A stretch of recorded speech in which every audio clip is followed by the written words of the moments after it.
And blackjack was exciting, but it was also I was missing the tech, but I think I kind of was starting to realize while I was still playing blackjack that it kind of sucks just to do arbitrage, to move money from place to place, to outsmart some people, whatever. So what? That you outsmarted those specific people. I was missing gratitude. I was missing the idea that you could create value for someone, and that someone would actually be grateful to you for whatever it is that you do to make you money. Nobody said thanks for that.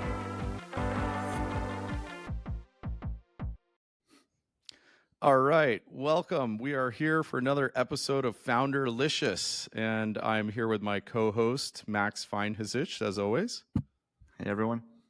And super excited today. We have Semyon Dukach with us. An unbelievable story. He started off as an immigrant coming to the United States, got his bachelor's degree in computer science, I believe it was, at Columbia, and then came to MIT, where he got involved in blackjack and ended up running one of the two MIT Blackjack teams in the 90s, which ended up being turned into a movie some of you might have heard of, 21.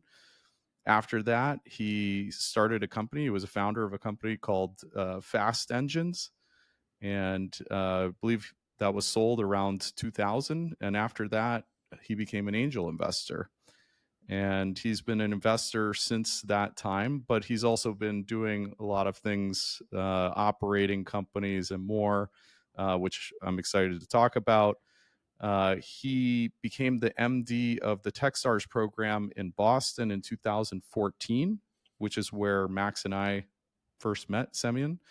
And then now today he is the founder and managing director of One Way Ventures, where Max and I are LPs. So thank you very much for being here, Semyon, and welcome. Great to see you guys. Thanks for having me. This is fantastic. I'm excited, and what a treat. We go way back, almost a decade. But, for the audience here, maybe let's go back in time. You're an immigrant kid. It's the late 90s. You find yourself at MIT, graduating, from grad school, and you somehow decide to end up becoming an entrepreneur. How does that happen? I mean, typically immigrants, don't go immediately into entrepreneurship. They want to learn from some other people. They're like looking for a little more structure, but you went immediately, I think, or very quickly into entrepreneurship. So tell us a little bit of that story. Yeah, I didn't really get along with that concept of structure very well as a young man. I was very unstructured. Don't say. Honestly, I think I was one of these guys who either was born with it or just had it in my personality. From as far as I can remember, right? Just all this very rebellious and anti-establishment, I guess. It might be coming out of the Soviet Union. That's sort of, by definition, the case if you leave the country at that time, right? It was truly a one-way ticket out, not just a one-way ticket in. Right. In that, like my parents didn't think they could ever go back. I was 10 years old. This was 1979. So yeah, you asked me about the 90s, but it goes back further, right? It maybe even goes back to the family history or whatever, Stalin, repressions, that kind of thing. But I never really seriously considered getting a job or keeping it for very long. Had you seen like some role models around you, whether it's family or family friends that were entrepreneurs? Is that kind of how this? No, quite the contrary. I think it really very much came from a mistrust of role models and the desire to just do things my way, period. I mean, so that could explain why you got into the MIT Blackjack team. I would imagine there was some risk associated with that for you and your continued being allowed to be a student at MIT, or maybe not, but I would imagine that did. Was that the case? That's funny. I don't think anyone's ever even asked me that. Honestly, the thought never crossed my mind that it could somehow endanger my time at MIT, or that I would give a fuck if it did. Like, truly, that's a really novel idea. I never thought of that one. I thought I've been asked all the questions about the blackjack team, but no one's ever asked me that. No, I never. Interesting idea. Okay, so when that was over, though, you knew you wanted to start a company. There was like, employment was not in the cards. You had your seed funding and ready to go. Well, not quite. Um, let's see. Well, I guess I did start out playing on a team that wasn't really my team, and later it sort of fell apart, and there were two parallel teams, and one of them I was one of the core founders, really, probably sort of like the CEO of the group, and that was my first company, and that was also my first investment fund, right? Because that's how Right. it operated. So I'd already, by the time I was bored of that, I had started the company.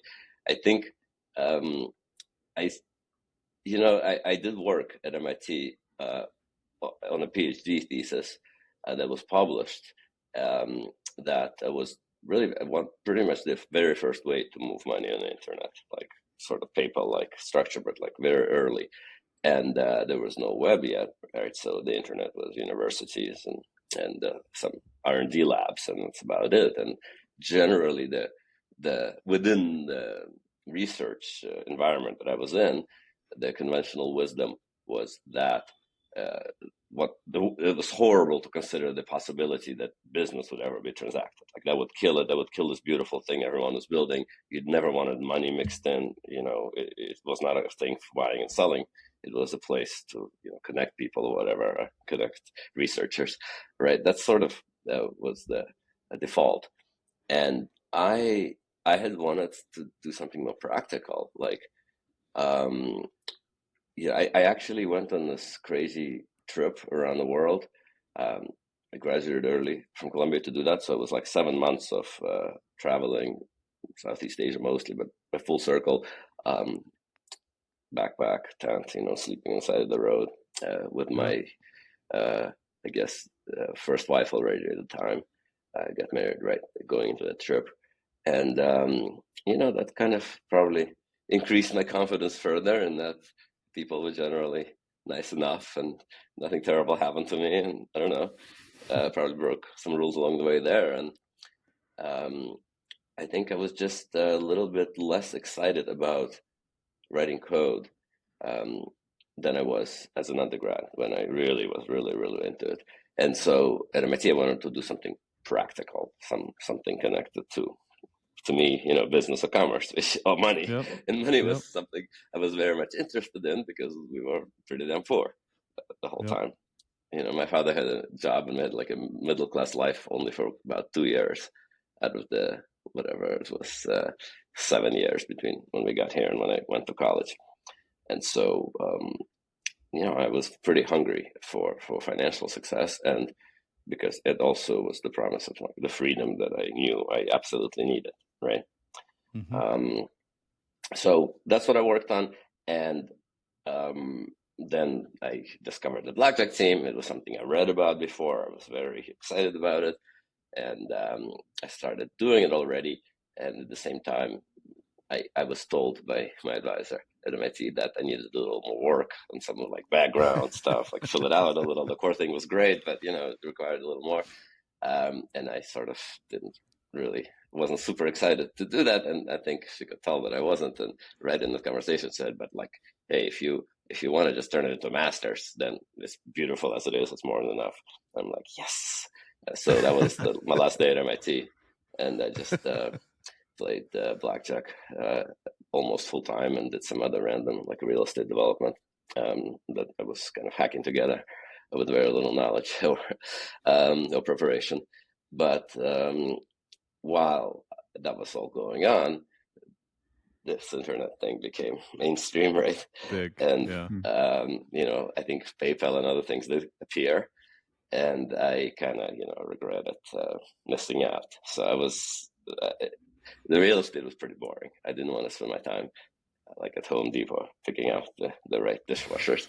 I wanted to, or any of the other stuff that entails.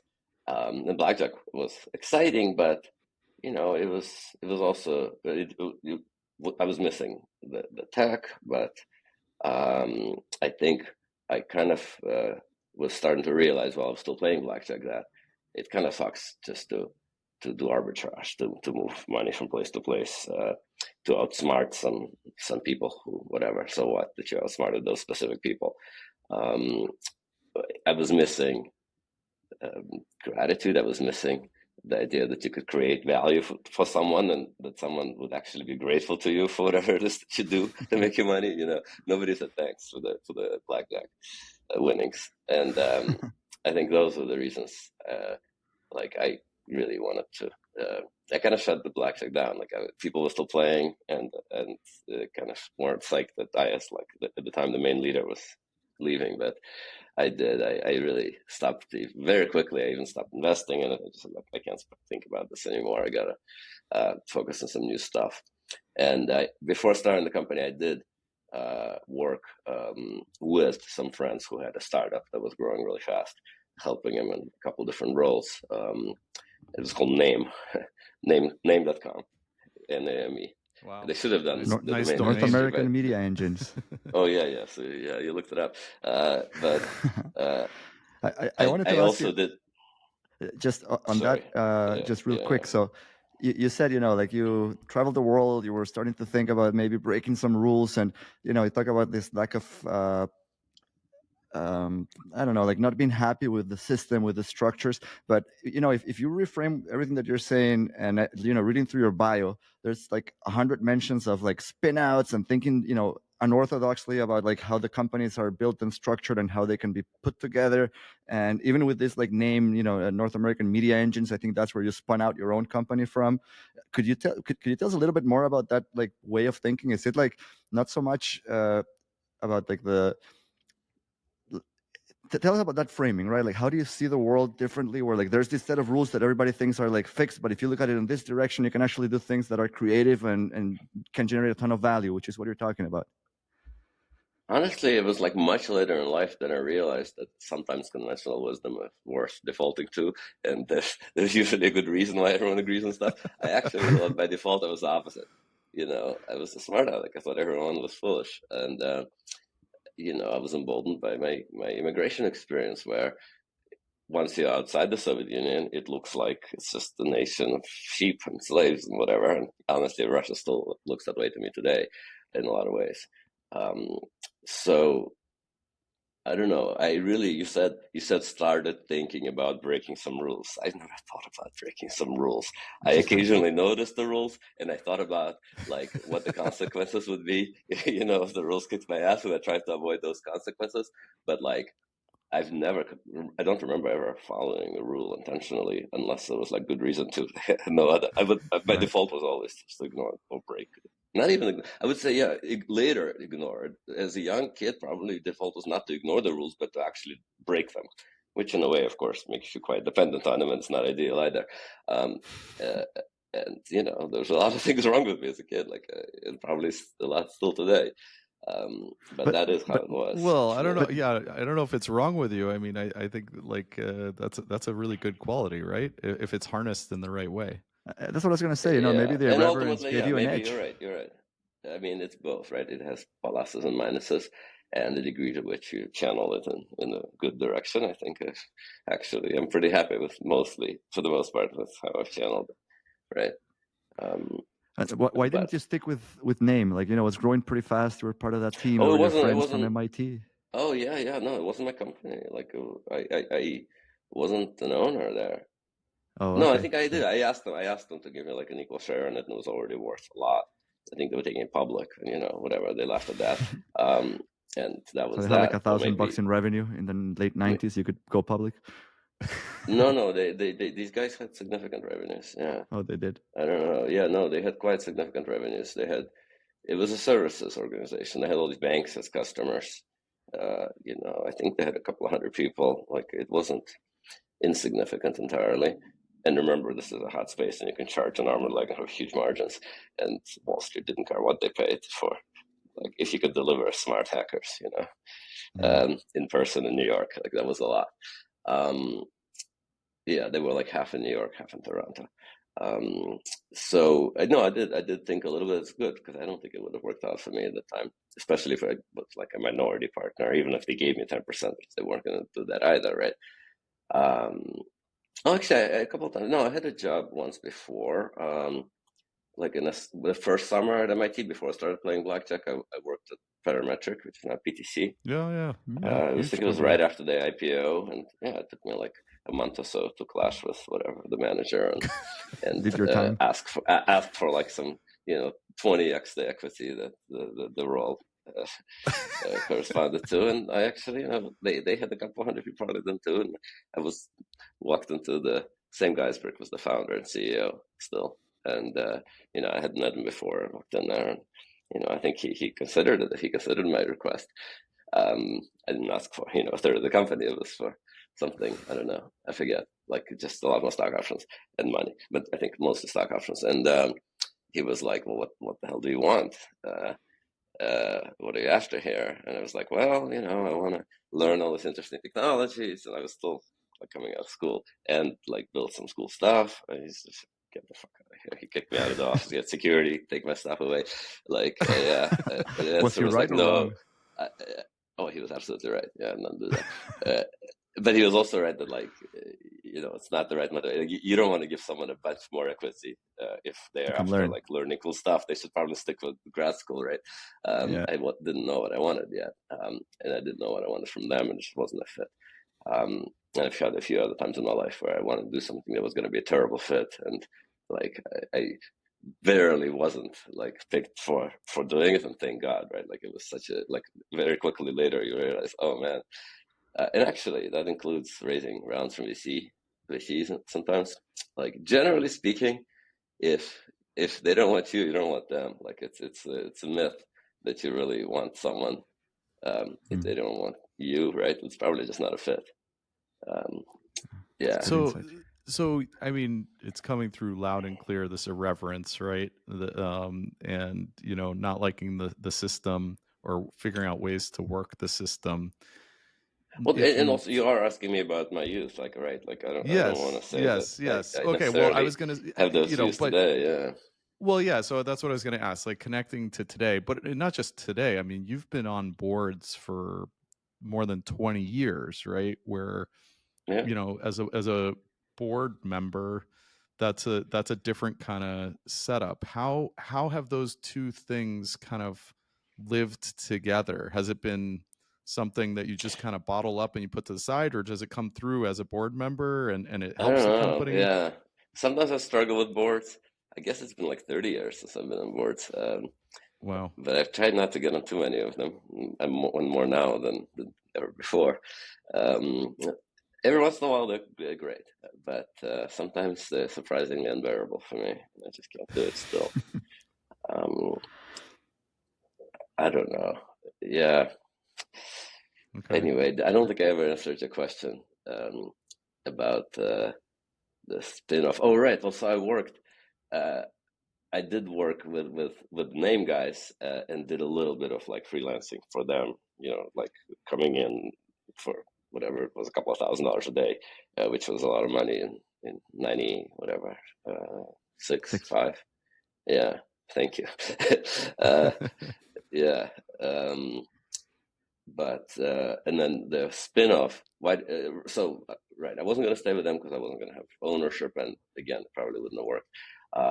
And so I did try to like open up a office in Boston for them very, very briefly for a couple of months, and it was going to be like the product center. Like we were going to figure out, we're going to build product there. Like most service companies, they all want to build product and become product companies, right? So I was going to do that. Yeah, I wasn't excited about service and selling heads like at the time. Like that didn't seem, especially to banks, who I didn't particularly like. They were too close to the casinos in some ways. So yeah, so I actually, and that's when I kind of found a problem by reading Usenet, and it did have to do with like the bank's world that I spent just like a few months, consulting in and writing some code for them in, and I hired one guy to start like coding the solution. It was this fast CGI protocol. There weren't plugins available for commercial web servers, and the open source web server, which was Apache, was just like not serious yet. And so that was the thing that we built. But it so happened that they hit some cash crunch a couple of months in, and they were going to shut it down. And so instead, I just took it on and spun it out, and they got a bunch of equity in the company. I actually didn't take enough risk. I should have just paid them all the whatever small amount of cash they had invested in like the few months of me trying to build this office. But I instead I gave them a bunch of equity and like a lot of ownership and no cash. And anyway, we were off to the races. But then I had like a paying customer within, I don't know, another month or something very, very quickly. So it really wasn't, but there was a tiny bit of investment. I forgot. Yeah. And maybe there was like a couple of $100,000 or even less. Maybe it was like 100,000 in angel money. So yeah, I did. I can't even remember now, but something really, truly tiny. Bootstrapped the business basically. Sold software, got the pricing wrong, got everything wrong, trial and error, and figured it out. And it was while running that company and bringing in the wrong executives, like everything, right? Like trying to, How many all the people stuff did this grow to? Roughly, 30 people. At best. I think most of the time it was like 20, 15. We're still talking like .com, boom times, 98, 99. Yeah. Well, it was started in 97 in the summer, and I got a term sheet, to sell it in the last few days of 99, and I closed the deal on March 1st, 2000. Talk about good timing. Yeah, the timing was good. Well, it was no coincidence, right? Like I sold it because I was growing quite nicely, right? Like it was really had a good growth, and I tried to get VC money for some God knows what reason, because I think it sounds cool, right? Like when you read everyone about was VC and you know anything getting about it. it. It seemed like like big sums of money and the ability to I thought build like my product wasn't. I didn't have a long-term version, right? The product was awesome and necessary, but it was sort of like for a couple of years, and then there was other solutions being built by the big players that were probably better, and I never really claimed mine was any better. It was just the easiest one to set up with to solve the problem. The problem we solved was that websites became dynamic websites. As you start hooking up applications to your website, which people in the corporate world were just starting to do at that time, right? Sites were transitioning from just flat, brochures to functionality. And as that scaled, as you got more traffic, more usage, right? Everything just slowed down. You had to throw crazy hardware at it. And hardware at the time meant you had to buy the hardware, install the hardware, right? Like server room, like you didn't have AWS, So it was not a simple task. And otherwise, everything, your traffic goes up, your website just gets super slow, and that's a problem. So that's my software was a much easier way to take your existing dynamic applications and have them cope with way more load without requiring more efficiently. It cached things. And we integrated some open source, and then did the deal with a company called Open Market and whatever. Yeah. So where were we? So you sold the company in 2000, and that's when, at least on paper, that's when you really started picking up your investing career. And as I alluded to in the intro, I mean, you weren't just a check, and we can definitely talk about that in a lot of the investments. But before we get there, why didn't you start another company? Or maybe you did, it just doesn't really show up that way. Yeah, no. I started several other companies. They do show up if you go deep enough into Google. I kept starting companies for quite a while. It took me a while to realize that too. Yeah, it took me a while to realize that I really am an investor at heart, and that's what I should always do. And I'm not actually that good at running a company, scaling company. I don't have the patience.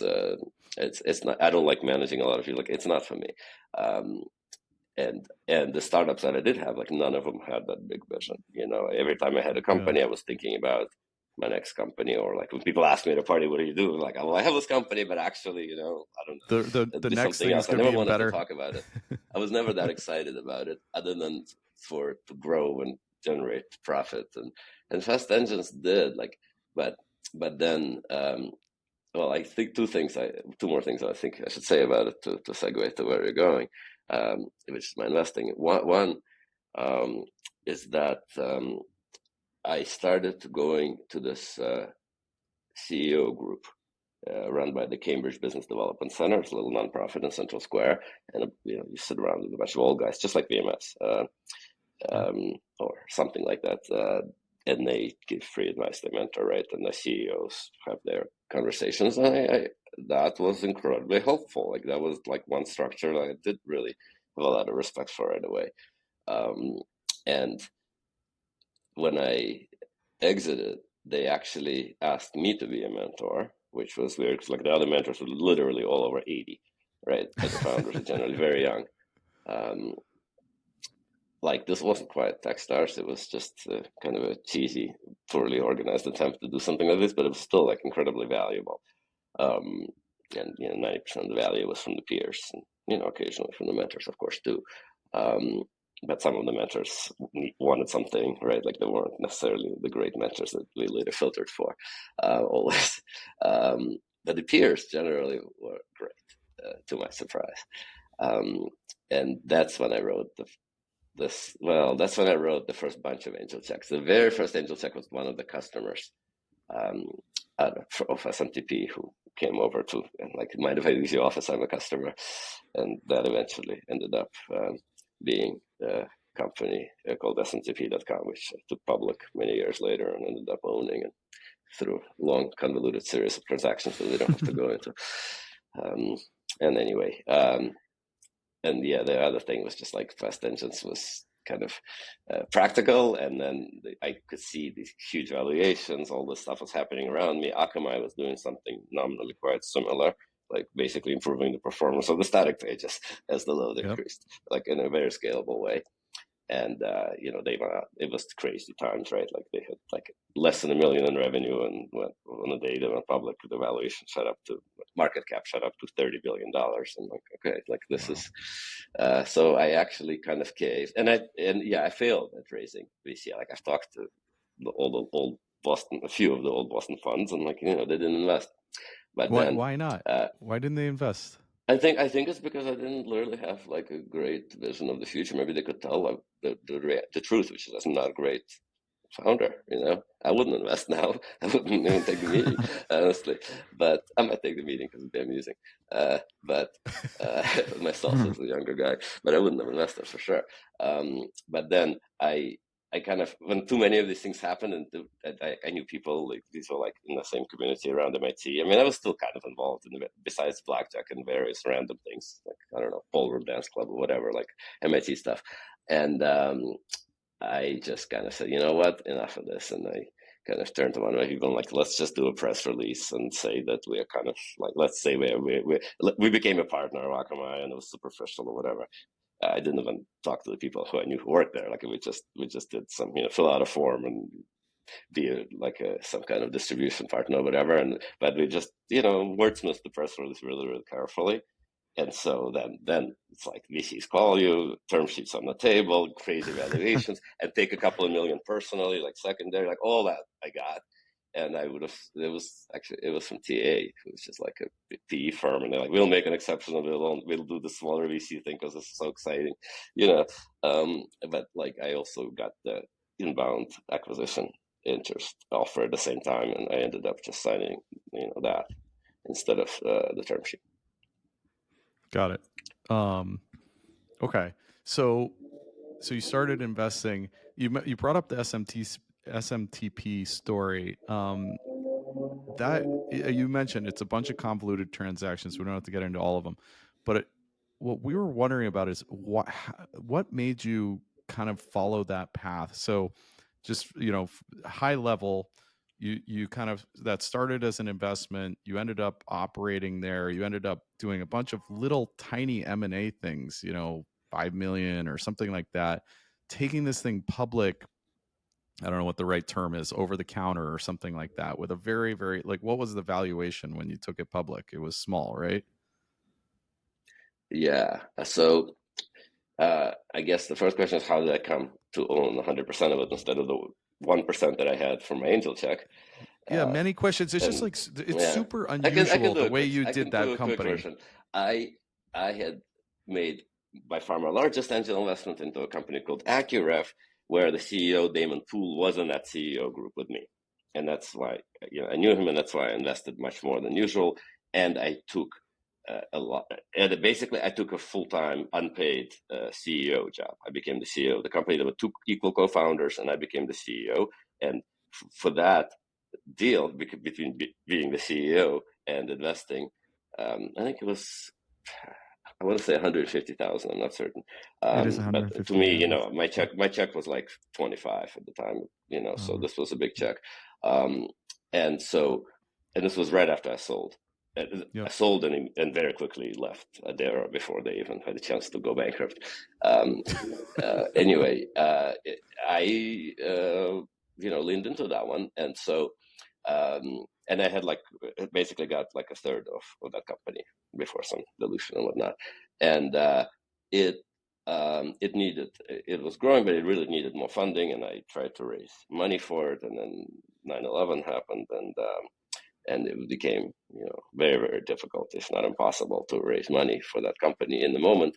And so what I did was the interesting deal was that I bought this company, which became SMTP. It was called Email at the time, that this friend of mine ran, and it had a bunch of angel investors and whatever, and there was a cap table, but we bought it for stock. So and then it was a great business with a lot of interesting concepts, but not a great business. Lots of great ideas, right? But it wasn't really well run, and there were too many different ones. And so, and he actually was selling it because he got into the media lab and he wanted to go to grad school. So it was kind of a win-win. And what I did was just make it very profitable right away by kind of shutting down most of it and then outsourcing. It so happens to Ukraine. Because I had randomly ended up in Ukraine for the first time in my life around that time, because I wanted to go to some rave party I heard about, and I just got a ticket and went and found it in Crimea, and ended up meeting a developer too. And so the company basically became this SMTP product. Like the other stuff went away, and the SMTP was just launching, and it generated profit. Oh yeah, it was the other products that as they were going away, they were generating quite a bit of profit because I got rid of the costs, and the profit was like the bridge round that kept that parent company alive. So basically that's how I raised the money. We issued stock, 10% of the company. We issued to buy a startup that brought in like $1 million over a year, which was the $1 million raise that the company needed, and then it raised the real VC round, and then I actually didn't fit there at all, and it was clear to everyone at some point, and shortly thereafter to me as well, like that it wasn't working, and there was other issues. And so the deal that I got was that like I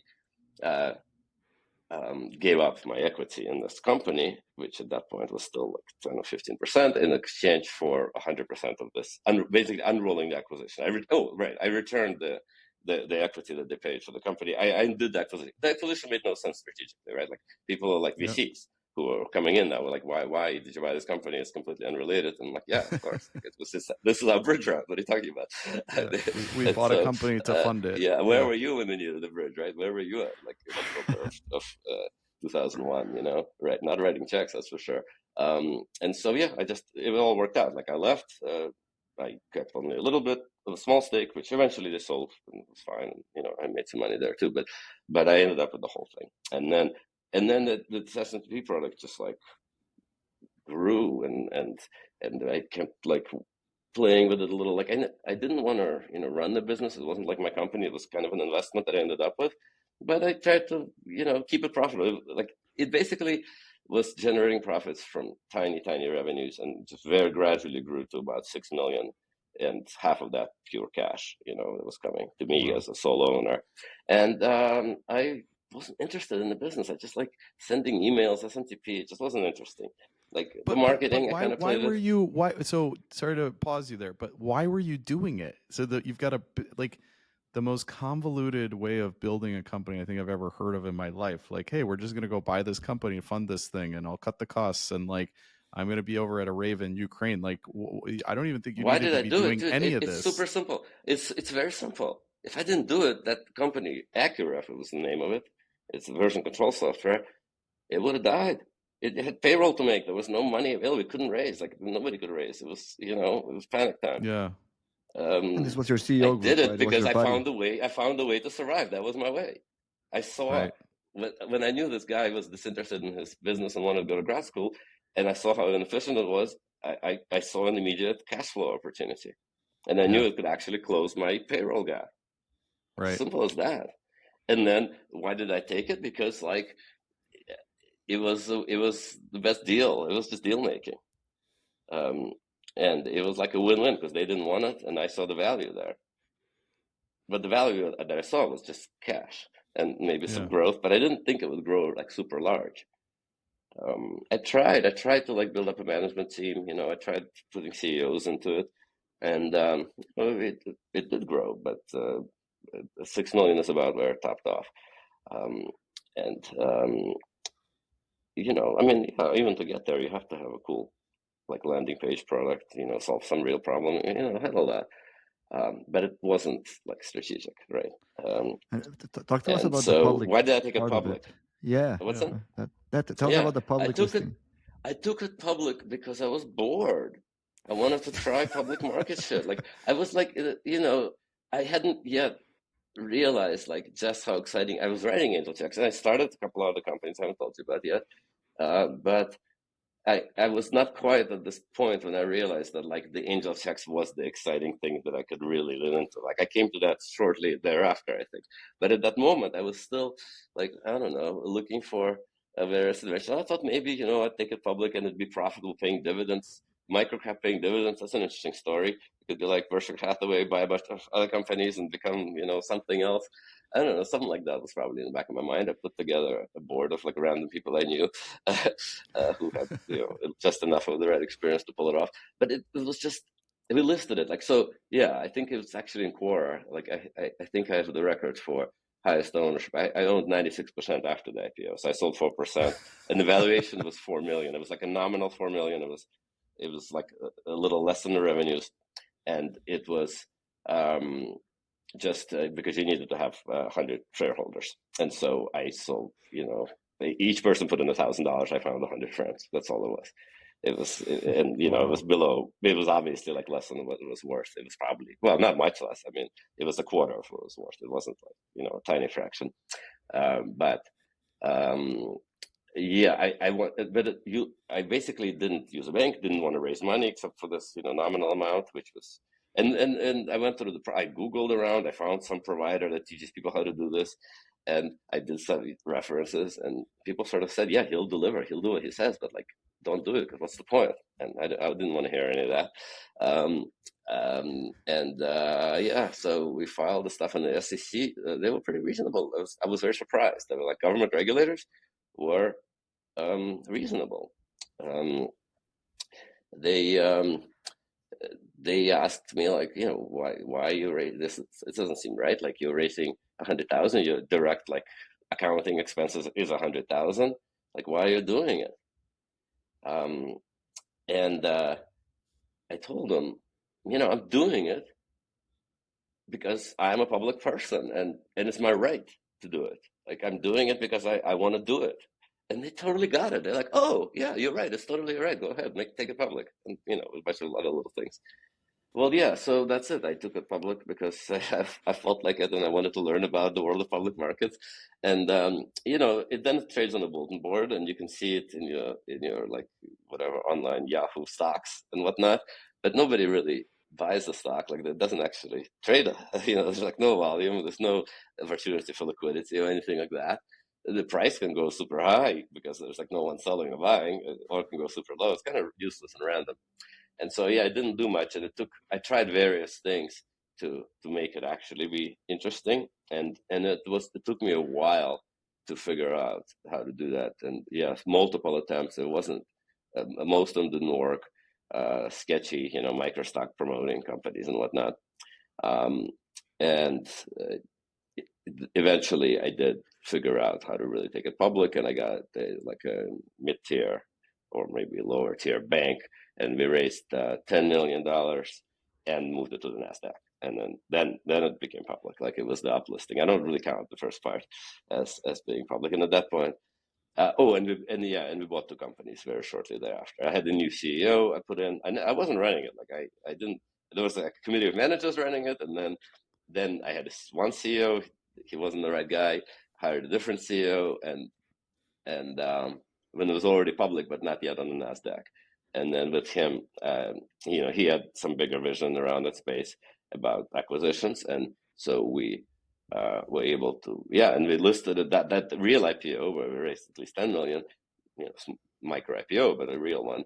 That one, it had like a roadshow. There was a deck, and the deck talked about like microcap dividends, like growth and dividends can go together. Like that was the unconventional thing. And you know what? I should have just stuck with that one. That would have worked. We could have acquired interesting companies and gotten a decent valuation with that strategy. Even though normally, it's just weird. Like why would you, paying dividends when you're tiny just means you don't have a good growth opportunity, right? Like otherwise, why are you paying them out? Why don't you invest in your opportunity? But not necessarily. You can also have a crazy culture that you're going to pay dividends when you're tiny and grow anyway. Like, and I should have done that, but I listened to everyone who was saying, no, you need to grow. And the first company that we bought kind of matched the style, and then the second one was just in a hot space. It was marketing automation, company called SharpSpring. HubSpot competitor, and we know them well. And it burned cash, and it required a different strategy, and no longer paid dividends, and that was that. It's like you had tiny and then we capital. actually sold off. We renamed the company to SharpSpring. We sold off the SMTP business for like 20 million or so, which just went on the balance sheet. And then I was on the public board. I was chairman. I was still a large owner.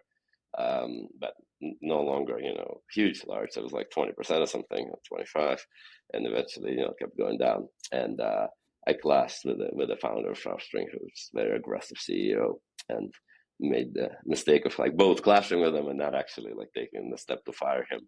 And the reason I didn't fire him was that. I was excited about other things at that point. It was already like other Techstars, whatever, like the things I was doing, and this was all a huge distraction, and I knew I'd have to get more involved, and that wasn't worth it. So I sold off my stock and kind of closed that chapter, thankfully. That's fascinating. It's almost like you had, this idea. You've heard of tiny capital, right? Like buy internet businesses that push out cash flow and just, group them together. And you actually had the financial structure with the public company to scale that up, but then other things kind of happened. Yeah, that's right. Well, because like in the interim, I actually found my calling, and like I realized the angel investing. Like, tell us about that. Yeah, well, I was sort of, when the dividend got high, at first I got a little bored. I learned how to fly helicopters. I tried various things, learning this, learning that, but I wasn't really fulfilled. And I was gonna even consider like getting a job, just because I thought that was maybe a failure, that I've never tried to do that. But like I thought nonprofit job, like work for a nonprofit, and I got pretty close with one actually, and didn't take it, fortunately. But I actually ended up deliberately finding a way to meet Jimmy Carter, the former president, because his nonprofit was incredible, like his foundation. Sure. Like, he was really cool. It was a Habitat for Humanity, or so it was a Carter Center that was doing the cool stuff, not so much the Habitat, but like the peacemaking work and some of the disease stuff too. But I was especially interested in the peacemaking work, and I met him. I asked for some advice. I got some great advice, which is like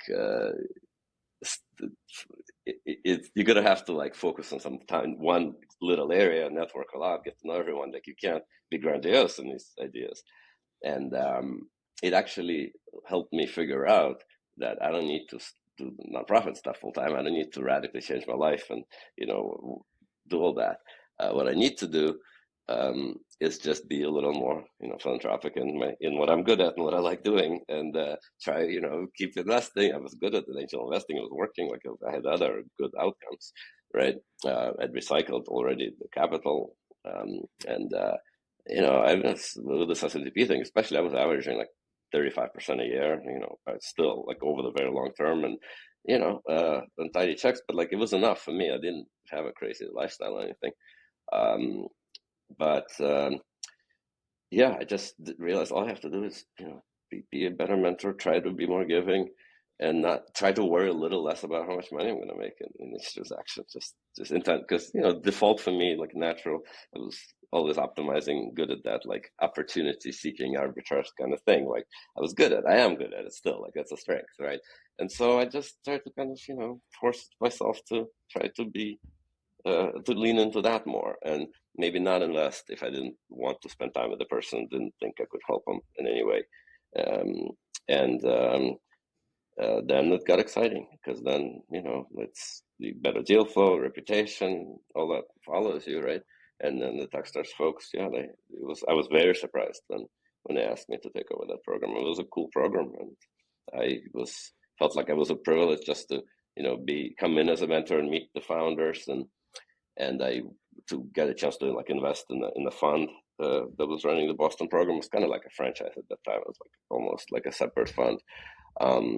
And to my surprise, I was told that there was the previous managing director, who was very, very successful, named Katie Ray, was leaving to start some VC fund, and she told me that that my name was the one that was being discussed. I was just shocked. I'm like, what, are you crazy? But yeah, they wanted me to do it, and I took it really seriously. And you guys can tell me whether or not I did all right with it. But as you went through the program, my second cohort in 2015. Yeah, no, I mean, that was an amazing experience for us. And as you know, we ended up doing well with the company, and selling not that long after the program, and give the work that you put in and others during the program a lot of credit for the success that we did have with Thrive5. I think it was a very special time for sure. Yeah. We had a lot of amazing people around us, and I don't know, there was some magic to the. I don't know how it's changed or not, but those couple of programs, the companies, the founders, the camaraderie, it was just a special time. That's how I can put it. Magic. Yeah. You put a group of motivated, strong people together, have something in common, and some mentors, that magic can happen. That's actually helped me a little bit. As board role in a nonprofit that my wife runs. I was just in Ukraine with her, running this, leadership inspirational program for girls, and I think I was able to like contribute a little bit of the ideas, at least, based on having had that experience. So it's just a powerful thing. Of course, you can add tremendous value. So, something you were describing a minute ago when you were talking about SMTP becoming Sharp Spring, and not wanting to let these companies die. They're going to they had payroll, and they weren't going to make. It really reminded me of one of our key investors at Thrive5, and I won't say who it is, but he had this philosophy that we sort of later figured out.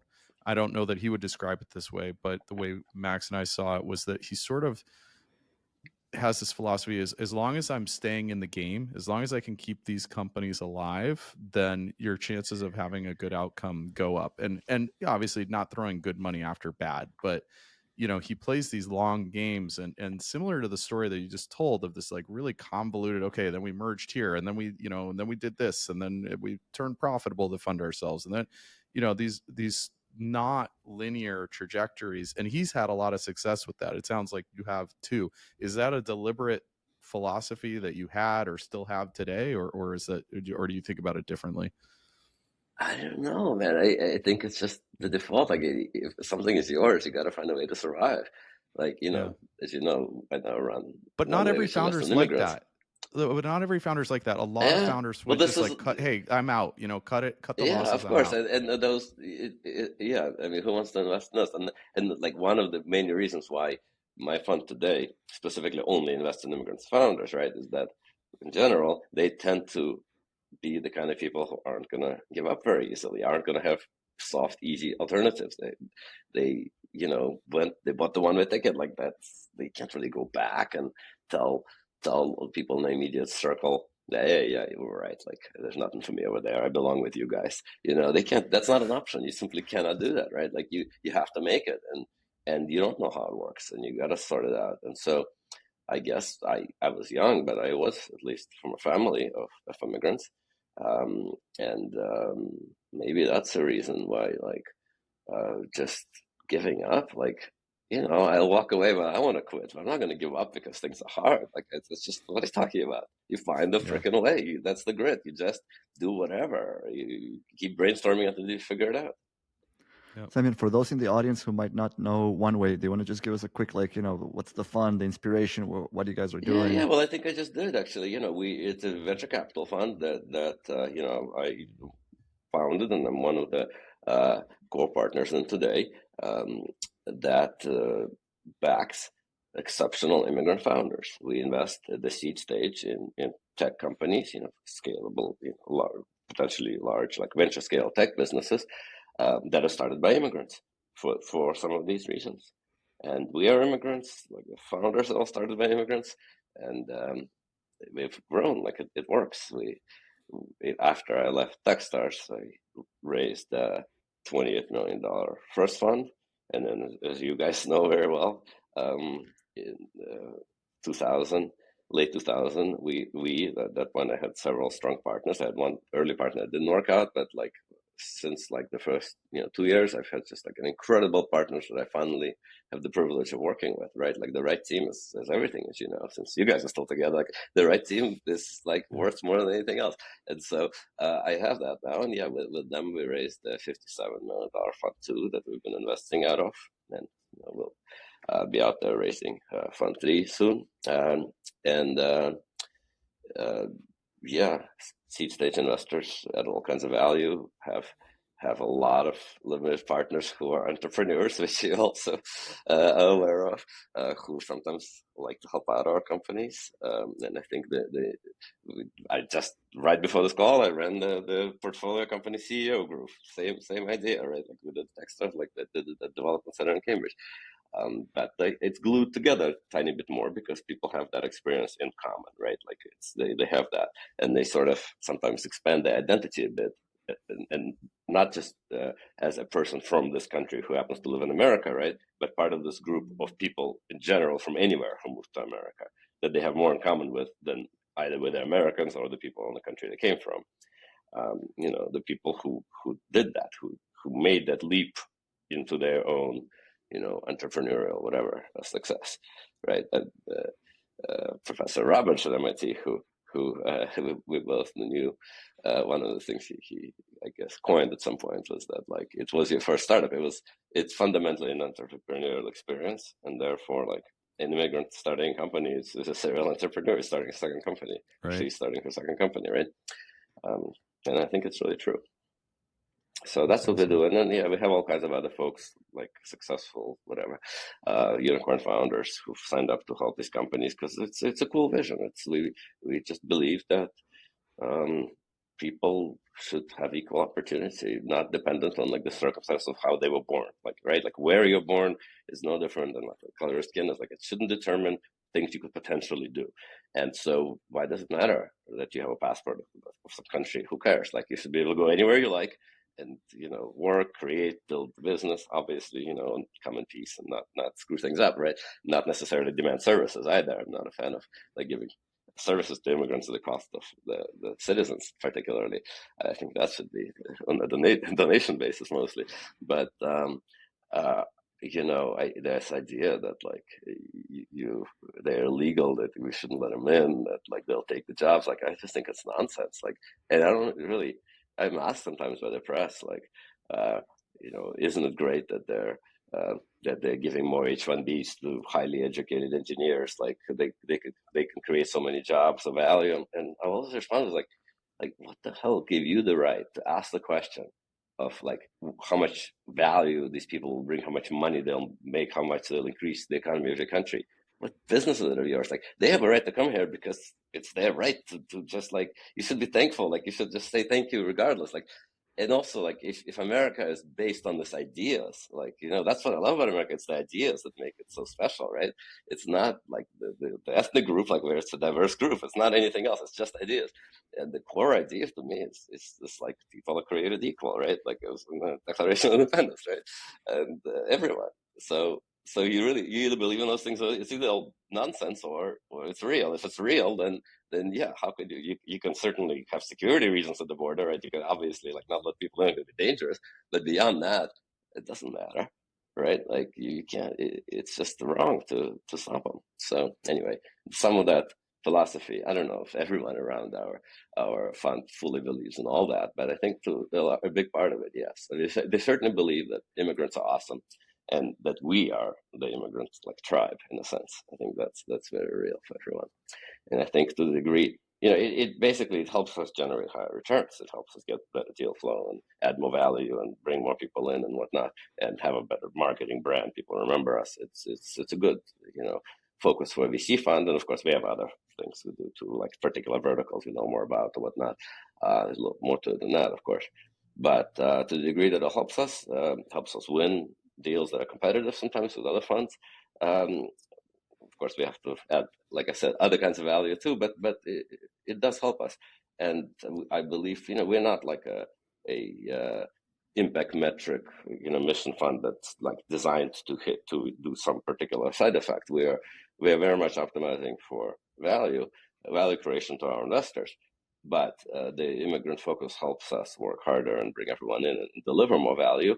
And the way that we want to improve the world, which is critical to me, because like I made it pretty clear, I do want to spend my life doing something that leaves the world a better place for my kids than I found it, right?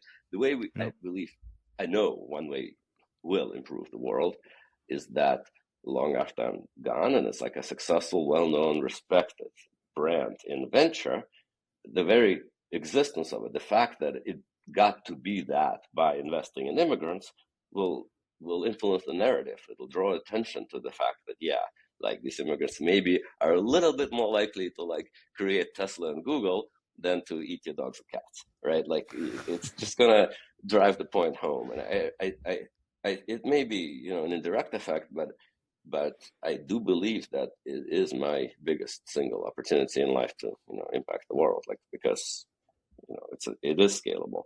And I think it's important. I get a lot of like aspirational value out of that concept. Yeah, I mean, it was clear. I think to Max and I, when we first met you, it was super clear that you care a lot about the people that you invest in. I mean, that's been clear to us for, as long as we've known you. And obviously, as we hear these stories, it's been the case for you for a long time, going way back, and it continues to be the case with One Way. I was wondering if you could talk about how you think about risk. I mean, because on the one hand, you care a lot about these people, right? But your job is, to evaluate risk and allocate capital. And so how do you make those calculations? Because I mean, it seems from the outside, it seems like you like risk, right? Like you're teaching yourself how to fly helicopters, and you're angel investing. That's something that you're not supposed to do. You should put your money in the S&P 500. Right, like it's risky, right? But like you've been successful with it. Like, how do you think about the risk, right? It's not that I don't seek out risk. No, not at all. Like I've never like jumped from a parachute, for instance. Tried some hang gliding, do a bunch of kite surfing. I never had any incidents on a helicopter. Well, you were in a plane crash once, right? Yeah, I was on a plane crash, but I was a passenger there. I had nothing to do with that. It was a good story, but it's some other time. It's in the book. It's in the book about me.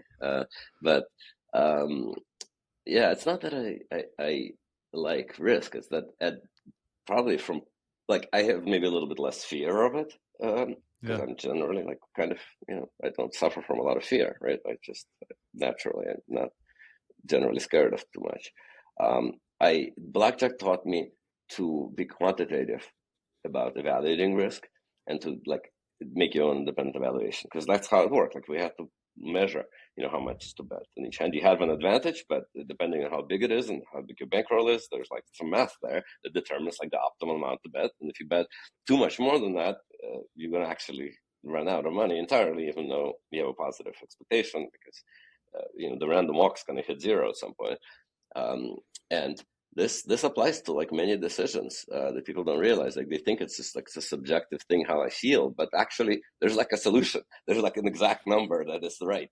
Like like when you trade off risk versus return, there's like a mathematical concept called certainty equivalent that's occasionally used on Wall Street, and we used it in the Blackjack team.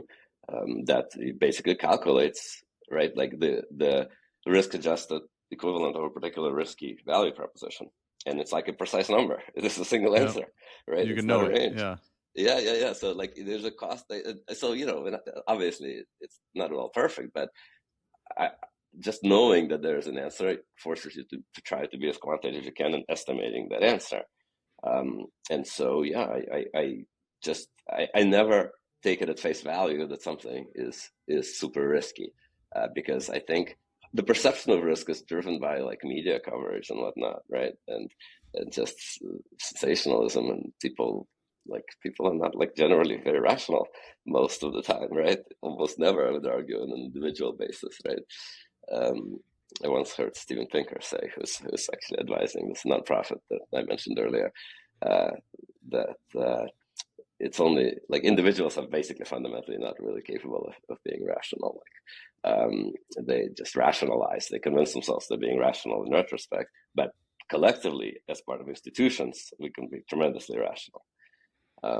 So I guess we're trying to build a rational risk evaluation institution at the venture fund, as I think our other venture funds. But so like there's certain things I do that a lot of people just think is nuts. Like I don't wear a helmet anymore. I used to wear a helmet and ride my bike a lot, and the last 10 years or so I haven't worn one, and it took just because I kind of thought through it once and realized like it's that was a bet worth taking for me. And it's on the surface, it seems to piss a lot of people off sometimes. I get yelled at. I mean, plus I don't ride a bike anymore, right? It's electric unicycle, this like self-balancing wheel.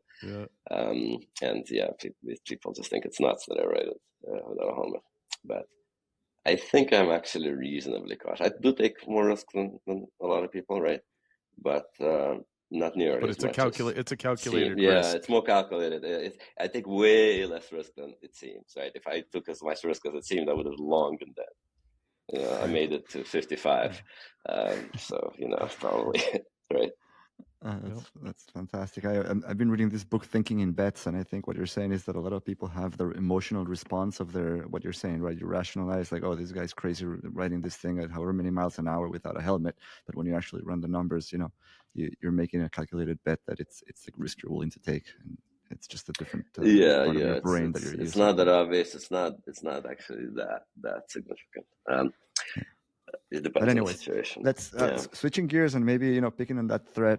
As we start to wrap up, you've been part of the entrepreneurial ecosystem, part of the tech ecosystem as an investor, as a founder. You've been through boom cycles and bust cycles, technology paradigm shifts, internet, mobile, social, whatever has happened over the last 20, 30 years. And we're at a point now where, through COVID, there was a big boom. We're probably on the tail end of a bust cycle for tech, which, started maybe 2021 or so. Is it, we have a lot of founders in the audience. Is it a great time to start a company? Is it a great time to be investing? What's happening in the venture world, or venture capital firms going to continue to proliferate? Bigger funds, smaller funds? What's happening with AI across this whole thing, which is the big elephant in the room everybody talks about? How are you thinking of this? This is a lot of questions, Max. Let me try to. I'm not sure I can hit all of this, but because these are big questions. I guess I wouldn't say that we're at the tail end of the bust cycle. I would say we're in the head end of the boom cycle and have been for some time. Fundamentally, I'm very optimistic. Like I smile a lot, I can't help it. I take the glasses half full view, because I think I consider it actually a duty. Like I don't believe in a lot of duties, but I do feel like I have a duty to believe in the more optimistic of the multiple scenarios that are supported by whatever facts you have access to, right? Because you never have complete information. You can't predict the future. And I think you gotta, of course, it's good to consider the worst case and plan for it, right? But you gotta believe in the good outcome, especially when it's really important. like in this like war in Ukraine. Sometimes it's like really hard to believe in a good outcome, but I absolutely do, and I think I'd just be a horrible human if I didn't, because I'd be influenced because as I go over there, right, like I'd be influencing other people with my pessimism and making it like, you know, it's self-fulfilling to some extent, right? You connect with people and you do, and you never know when you influence someone more or less, and sometimes someone else spreads your message like really far, and so I think you always have to be optimistic. So AI, well, sometimes it's tricky to be optimistic with AI. Is big risk. It's scary as hell. Sometimes I do wonder, like, you know, we have all these theses and we have specific, you know, things we're doing. And yeah, I mean, if like super intelligent AI ends up destroying the world, like maybe, you know, what are we doing, right? Maybe that's a bigger thing to worry about. But I think I do believe we'll find a way past it. But I think it's in the short term, I think the business value of it is exaggerated, as always in this booms, right? There's always like the first wave of excitement, and then people get disillusioned, and I think some people are going to get quite disillusioned with a bunch of it. Some people maybe already have, but in general, like, it is incredibly impressive technology, right? And it seems to be on the path to accelerate.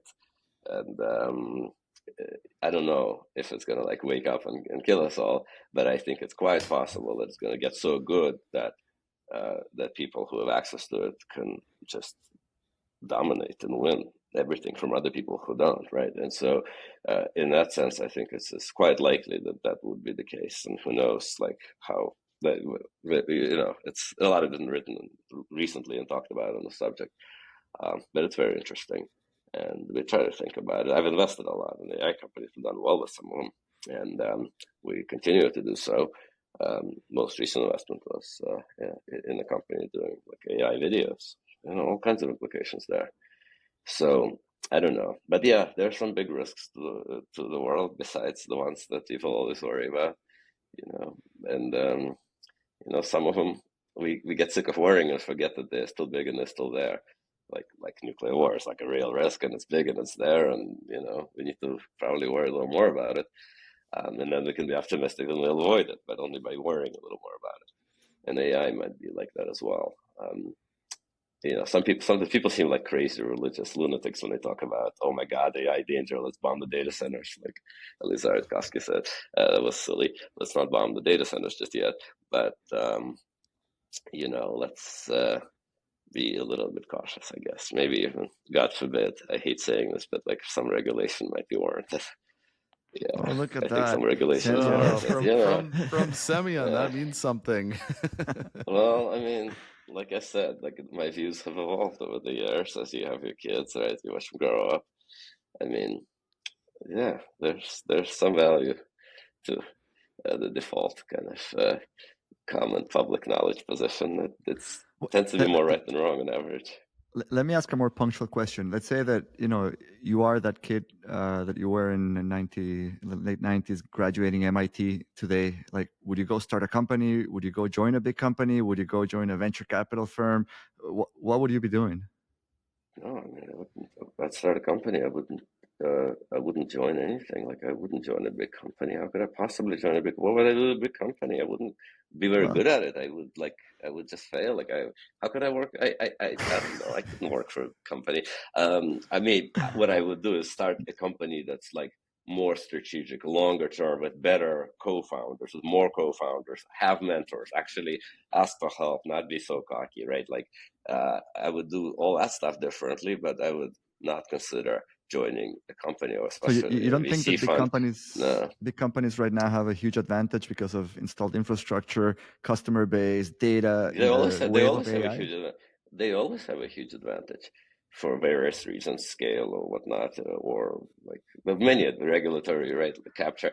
I'm with you, by the way. I'm with you. I'm just playing devil's Big advocate companies have here. advantages, but well, why would I possibly go work for someone else, dude? Like, what are you talking about? like you have one life. Like, I'm not that guy who would think about, if it was like, maybe I could force myself to do it for a very brief period of time, you know, If you had to. in order to learn something. If there's no other way to learn it, but I think I would try to force myself to do it for like a year, and it would end up being 3 months at the most. Like it wouldn't work that well.